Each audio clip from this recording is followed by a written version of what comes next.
saat kita bikin aplikasi yang misalnya ada tabel user, itu kan kadang-kadang kita selalu menambahkan yang namanya username ya.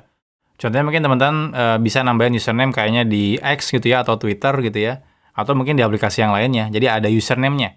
Nah, sekarang pertanyaannya, kalau kita sudah jadikan ya username itu sebagai hal yang unik, nah kira-kira apakah masih butuh ID juga ya? Ataukah bisa nih username itu kita jadikan ID untuk referensi di tabel yang lainnya? Nah, itu ada pertanyaan soal itu ya. Yuk kita lihat pertanyaannya. Oke, jadi ini pertanyaannya dari Arfan, nggak ada deskripsinya ya, cuma di title aja. Jikalau username adalah unik, masih perlu ID atau enggak? Ini dari teman-teman ini juga ada yang jawab ya. Nah, tapi saya akan jawab pakai versi saya. Oke,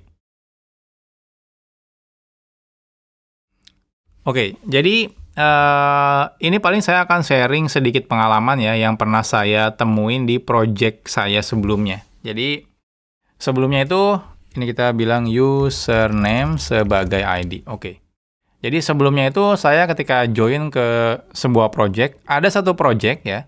Dan di sana itu dari awal, karena projectnya project lama, dari awal itu anggap aja ini projectnya adalah project A gitu ya. Nah, dari awal itu ada tabel usernya ya, dan dari tabel user itu di projectnya itu dia menggunakan ID itu menggunakan email. Kenapa? Karena dari awal setiap kita memasukkan data pengguna itu selalu wajib pakai email. Dan selain itu ya, tidak ada email yang boleh duplikat antar penggunanya. Jadi dari awal itu dijadikan ID sebagai email. Pertanyaannya, apakah ini benar atau salah? Ini jawabannya benar pada saat itu. Dan ternyata kedepannya ini menjadi hal yang salah ya. Nah, jadi di awal ketika semuanya hanya membutuhkan email ya, itu semuanya aman, nggak ada masalah. Nah, tapi ini terjadi masalah ketika mulai ya, project ini projectnya itu berupa web ya. Jadi projectnya itu berupa web. Nah, ini project ini mulai bermasalah ketika kita implementasikan ya, aplikasinya itu dalam bentuk ada mobile app-nya. Nah, di mana di mobile app gitu ya, kadang-kadang pengguna lebih senang menggunakan nomor handphone dibanding menggunakan email. Ya, teman-teman lihatlah sendiri ya, kadang-kadang kalau misalnya ada pengguna yang awam soal teknologi gitu ya, mereka tiap beli HP baru, mereka akan bikin email baru ya. Jadi mereka kadang-kadang lupa emailnya apa, passwordnya apa, tapi mereka bakal selalu ingat nomor HP, karena secara fisik nomor HP-nya ada di handphone yang barunya, misalnya seperti itu. Tapi kalau email kadang-kadang mereka nggak sadar ini emailnya apa, lupa gitu ya. Bahkan passwordnya juga nggak tahu gitu ya. Bahkan mungkin dibikinin sama tempat pembeli HP-nya ya, tempat beli HP-nya. Nah, kadang-kadang kejadian kayak gitu. Jadi yang terjadi apa? Yang terjadi mau tidak mau, aplikasinya harus support registrasi user menggunakan nomor handphone. Dan artinya emailnya tidak ada. Ya. Jadi banyak komplain ketika emailnya itu diwajibkan, orang-orang yang bahkan emailnya nggak tahu gitu ya, bahkan mungkin lupa passwordnya apa, akhirnya akun mereka tidak bisa dibuka lagi. Nah, pada kasus seperti ini akhirnya jadi problem juga ya di aplikasi kita. Karena ternyata banyak user yang komplain karena mereka tidak mau pakai email, maunya pakai nomor handphone. Seperti itu. Yang terjadi apa? Yang terjadi adalah ini agak membingungkan karena ID-nya itu sudah pakai email. Dan relasi ke tabel-tabel yang lainnya, contohnya ke tabel A gitu ya, ke tabel B gitu ya, itu semuanya relasinya itu menggunakan email. Jadi ini relasinya ke sini pakai email, ini relasinya ke sini pakai email gitu ya. Nah, ini jadi problematik. Nah, dari sini, teman-teman bisa kebayangkan, ya, konsekuensinya ketika teman-teman pakai sesuatu, itu ya, walaupun dari awal adalah unik, gitu ya, tapi ketika ternyata kebutuhan bisnisnya berubah, teman-teman bisa simpulin lagi, solusi itu tidak lagi relevan. Nah, terus pada kasus ini, apa yang saya lakukan pada waktu itu? Yang terjadi adalah akhirnya, ya, tabelnya itu ditambahkan kolom email dan ini, ya, ditambahkan kolom email, ya, email, dan itu semua emailnya dipindahkan gitu ya. Nah, yang lama itu sudah terlanjur, semua relasinya udah pakai email. Jadi yang lama itu ya udah terlanjur, ya udah nggak apa-apa pakai ID-nya email.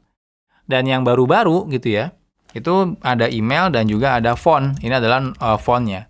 Nah, terus yang baru ID-nya pakai apa? ID-nya ya karena sebelumnya sudah terlanjur pakai email, kita nggak bisa ganti tipe data yang lain. Tipe email kan pakainya varchar misalnya ya, artinya string atau teks gitu ya. Nah, kita nggak bisa ganti tipe data yang lain. Contohnya teman-teman pakai ID number auto increment itu nggak bisa. Karena yang lain udah terlanjur pakai varchar ya atau string. Jadi yang kita lakukan adalah kita ubah dari yang tadinya email ya untuk user yang baru ya, bukan user yang lama. User yang lama udah terlanjur pakai email, ya udah biarkan aja pakai email. Nah, tapi user yang baru itu kita ubah jadinya ya unique ID ya. Jadi ini unique ID, contohnya pakai UUID dan lain-lain lah. Nah, jadi seperti ini. Nah, jadi walaupun teman-teman merasa oke, contohnya ini harusnya kasusnya sama ya dengan contohnya ada yang username kalau memang ada username gitu ya. Nah, jadi kasusnya harusnya sama. Bisa benar ya jawabannya ketika teman-teman memang yakin itu tidak akan berubah username-nya. Contohnya tidak akan berubah gitu ya. Atau tidak ada kebutuhan bisnis yang lainnya ya, atau mewajibkan setiap user daftar harus pada username misalnya seperti itu. Nah, tapi ketika teman-teman ternyata kebutuhannya bisa berubah-ubah ya. Contohnya yang kayak tadi ya, yang di saya ya. Ada email tiba-tiba berubah, yang mandatory jadinya nomor handphone ya. Bahkan ya, dulu awalnya yang berpikir email itu kan jadinya primary key-nya ya. Lalu berpikir ini nggak mungkin diubah. Ternyata ada kebutuhan orang ngubah email ya. Contohnya, jadi saya punya akun pribadi misalnya pakai emailnya Gmail, lalu saya akan join ke perusahaan, perlu dipindahkan akunnya. Nah, emailnya saya harus ganti ke email perusahaan misalnya seperti itu.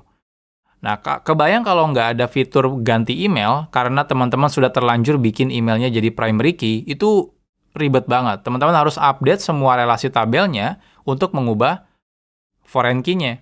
Nah, jadi itu PR banget. Termasuk nomor handphone ya. Nomor handphone itu bisa diganti-ganti ya. Jadi itu juga perlu diperhatikan. Termasuk username ya. Kalau username-nya bisa diganti-ganti, itu juga bahaya juga. Nah, jadi sebisa mungkin kalau teman-teman pengen ada hal yang unik seperti ini ya, teman-teman ya pastikan tetap kalau untuk primary key-nya teman-teman bikin kolom yang terpisah dari kolom-kolom unik ini ya. Makanya tersebut ya ada kolom yang namanya unik ya, constraint-nya. Bukan berarti ngapain ada unik ya. Kenapa nggak jadi ini dijadikan foreign key, primary key aja. Ya karena memang ada kebutuhan seperti itu. Contohnya email, phone, jadi bisa diubah.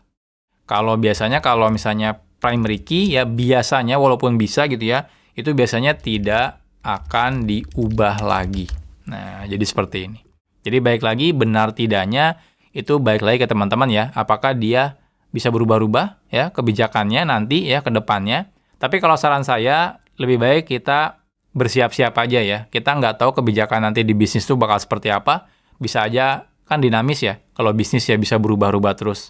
Jadi kita dari segi sistem aplikasi kita udah siapin untuk hal-hal terburuk kayak tadi.